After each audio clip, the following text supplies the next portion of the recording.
மாண்புமிகு உறுப்பினர் செல்லூர் ராஜு.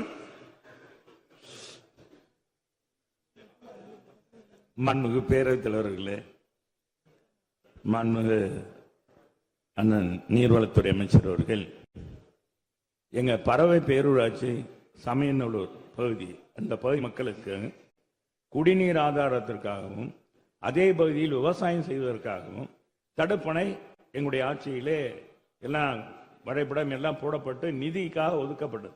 அண்ணன் அவர்கள் முதலிலே கொடுத்தார்கள்.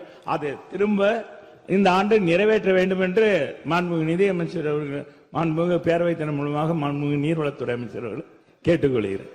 அந்த தடுப்பணைக்கு படம் போடப்பட்டுள்ளது எங்க ஆட்சியில், அதை கட்டி தருவீர்களான்னு கேட்காங்க மாண்புமிகு அமைச்சர் அவர்கள். மாண்புமிகு அமைச்சர் அவர்கள், தடுப்பணை கேட்டீங்க, கொடுத்துட்டேன்.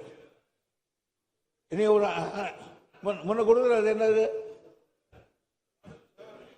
அதே டெண்டர். மாண்புமிகு பேரவைத் தலைவர்களே, இப்ப என்ன வேணும் உங்களுக்கு? தடுப்பணை வேணுமா? ஆமாண்ணா, உட்காருங்க. சரி.